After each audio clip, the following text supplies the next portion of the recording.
engage in the way that it does as such an important part of not just its own economy, but the region's economy as well.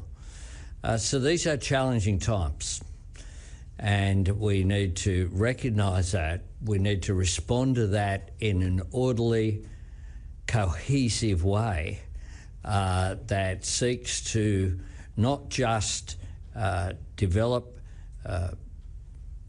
solutions to the immediate challenges in terms of supply, but also one of the things we've talked about today and was foreshadowed by the Prime Minister is how do we emerge from this more resilient, strengthening those relations in trade and cooperation going forward as well. And that is certainly our intention. Thank you, Prime Ministers. Next from Australia, Newswire. Good afternoon, Prime Ministers.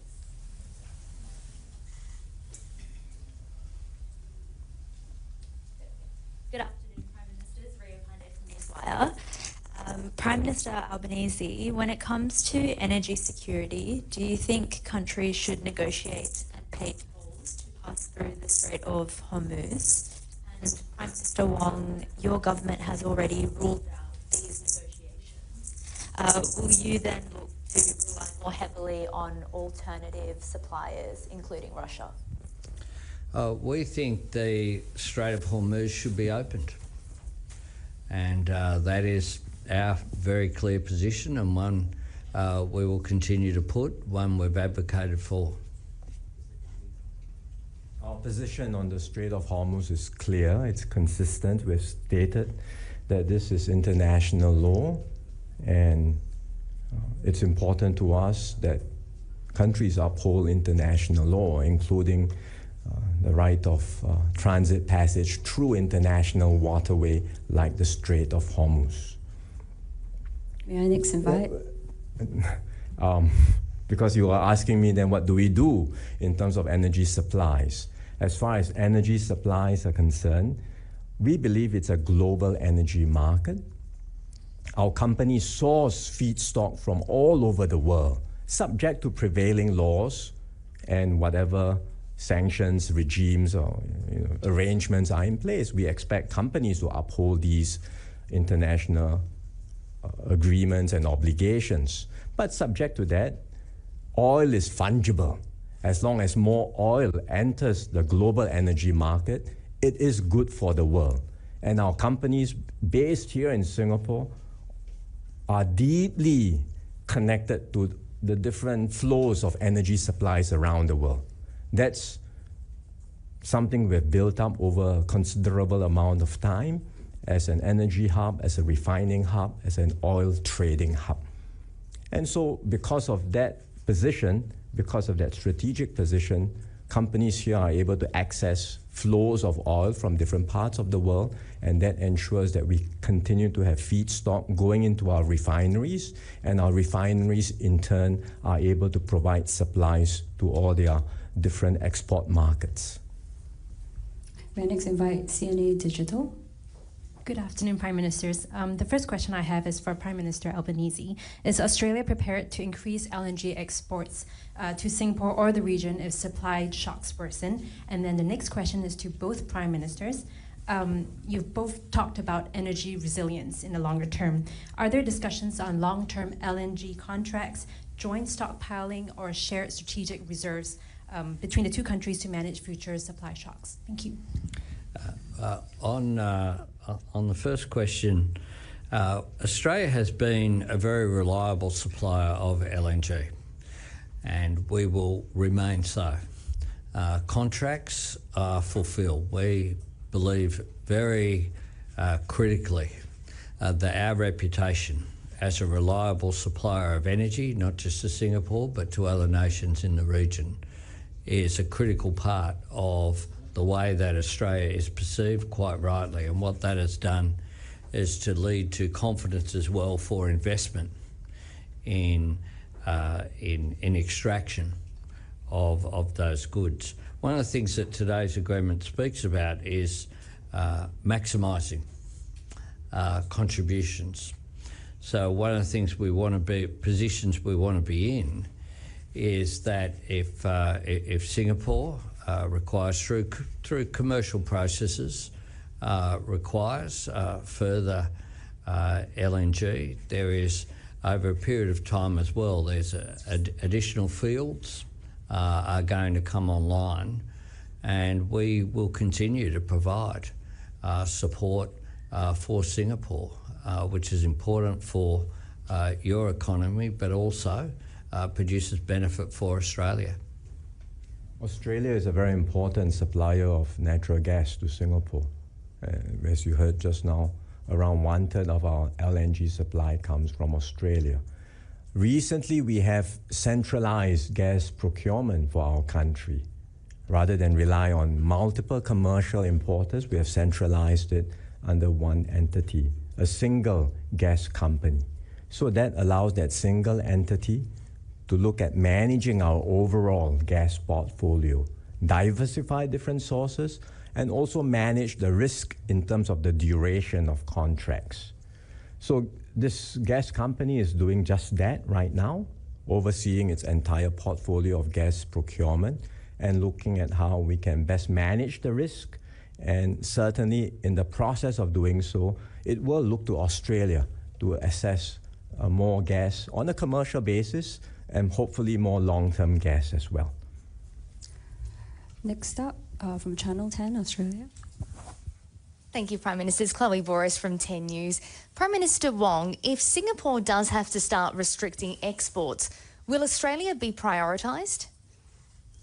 We do not plan to restrict exports. We didn't have to do so even in the darkest days of COVID, and we will not do so during this energy crisis. If it were to happen, though, would Australia It's be at the front of the hypothetical. queue? It won't happen. And the Prime Minister is just as confident in private as he is in public. May I now invite Lian He Zaobao? Hi, this is Eli from Zaobao. To both Prime Ministers, in the event of a prolonged crisis beyond energy cooperation, what other areas of mutual support could Singapore and Australia explore? For instance, was food security, such as increased food imports from Australia, part of the discussion? Thank you. The arrangements that we are putting in place, this protocol that we are negotiating and hoping to conclude soon, covers more than energy. It covers essential supplies and certainly areas like food. Australia is a significant supplier of food to Singapore. Wheat, dairy, meats, vegetable, fruits. We would like to get more food from Australia and continue to diversify our food sources. So yes, these will be covered as part of our wider agreement. Certainly I agree with the Prime Minister. We are major suppliers of food here in Singapore. By definition, we have more space than Singapore in order to have a vibrant agricultural sector, which is a great benefit for us, but also a benefit for the region.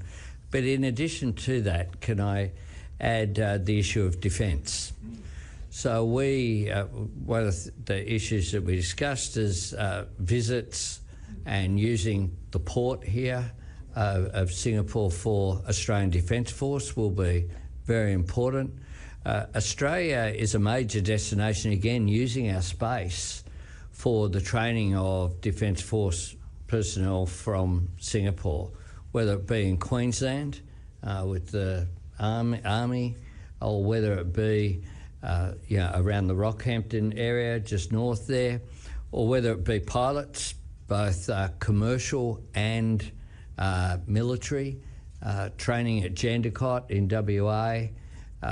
The relationship is so strong. And one of the things that we are talking about is how do we strengthen those protocols going forward? So across the full spectrum, one of the areas that I have found on visits to Singapore over many years as well is the education sector is another area.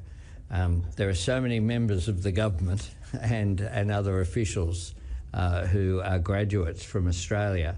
That's good for Singapore, but it's also good for Australia. But it does something else. Those people-to-people links between us are absolutely critical.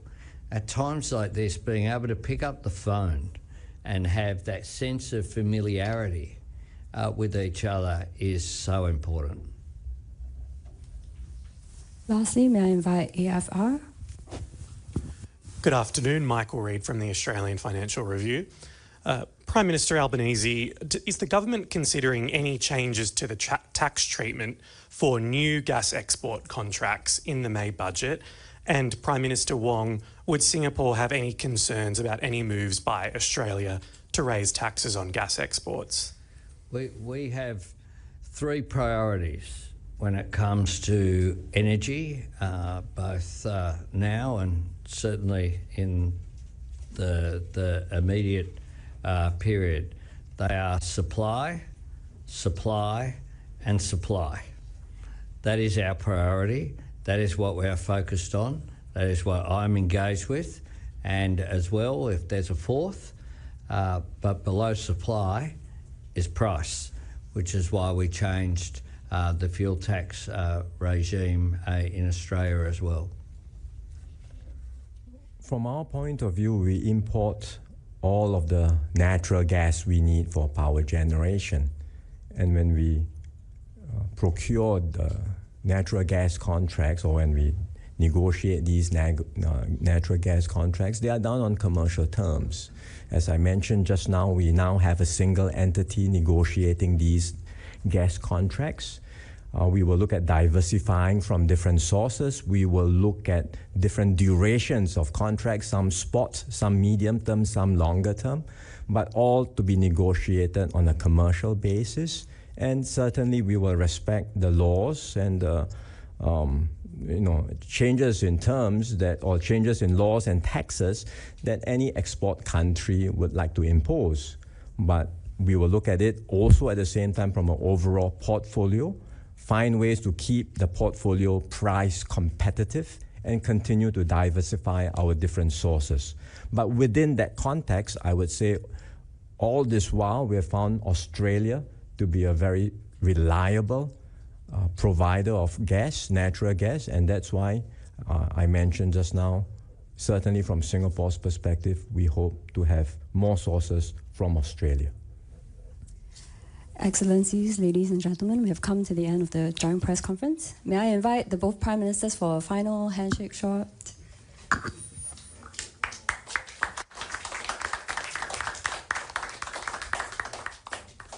Thank you. Prime Minister Albanese and Prime Minister Wong will now take their leave.